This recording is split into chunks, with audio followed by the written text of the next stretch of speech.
നല്ല ചെമ്മീൻ കിട്ടിയിട്ടുണ്ട്. അതായത് നമ്മുടെ കൊഞ്ച്. അപ്പം ഇന്നത്തെ ഊണിന് നല്ല ചെമ്മീൻ റോസ്റ്റ് ആവട്ടെ. അതിനാദ്യം ഇത് നമുക്ക് തൊണ്ടൊക്കെ കളഞ്ഞ് വൃത്തിയാക്കി എടുക്കാം. ഇഞ്ചി, വെളുത്തുള്ളി, പച്ചമുളക് ഇതെല്ലാം കൂടിയിട്ട് നന്നായിട്ടൊന്ന് ചതച്ചെടുക്കാം. ഇനി ചട്ടി വെച്ച് വെളിച്ചെണ്ണ ഒഴിച്ചു കൊടുത്ത് അതിലേക്ക് ഒരു പിടി ചുവന്നുള്ളി അരിഞ്ഞിട്ട് കൊടുത്ത് ആവശ്യത്തിന് ഉപ്പും കൂടി ചേർത്ത് നന്നായിട്ട് വഴറ്റിയെടുക്കാം. ഇനി ചതച്ചു വെച്ച ഇഞ്ചി, വെളുത്തുള്ളി, പച്ചമുളക് ഇട്ട് കൊടുക്കാം. ഒരു ചെറിയ തക്കാളി അരിഞ്ഞതും കൂടി ഇട്ട് നന്നായിട്ട് വഴറ്റിയെടുക്കാം.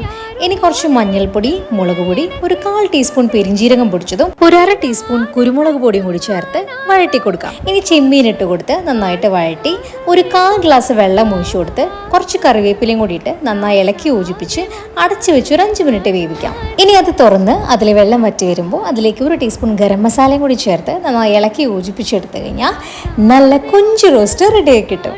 അപ്പോൾ ട്രൈ ചെയ്ത് നോക്കാൻ മറക്കരുത്.